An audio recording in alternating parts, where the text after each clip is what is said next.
la France est une passoire. Vous voulez des données de santé? Le 5 avril, le groupe Dumsec a revendiqué le piratage de 8 ARS, 35 millions de dossiers, 130 hôpitaux, données bancaires, données médicales, etc. À vos souhaits. Vous vous intéressez aux syndicalistes.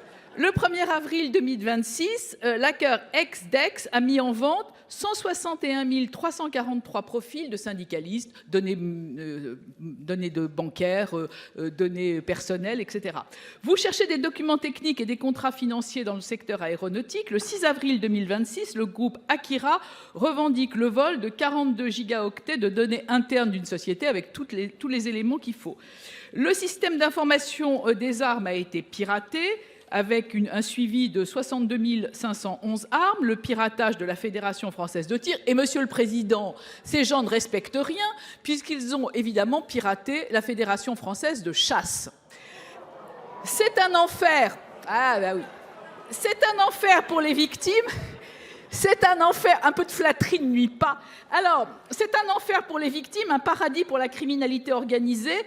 La France est le pays européen le plus touché par ces attaques, avec 110 milliards de coûts.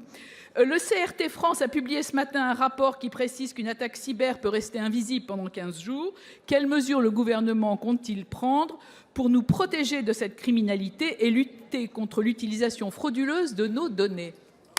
Oui, merci Monsieur le Ministre. Voilà enfin une feuille de route, mais on est quand même loin de la souveraineté numérique. On a des problèmes. Microsoft a été attaqué récemment, et vous savez qu'une grande partie de nos données sont aussi hébergées chez Microsoft. Nous avons des directives qui doivent être ratifiées. Et puis au moment même où je vous parle, il y a une annonce d'un leak de 40 millions de données email exposant L'Oréal, Renault et le réseau diplomatique français. Je crois qu'on est quand même loin. Je crois, Monsieur le Président, Monsieur le Ministre, qu'il nous faut un débat pour savoir exactement où on est.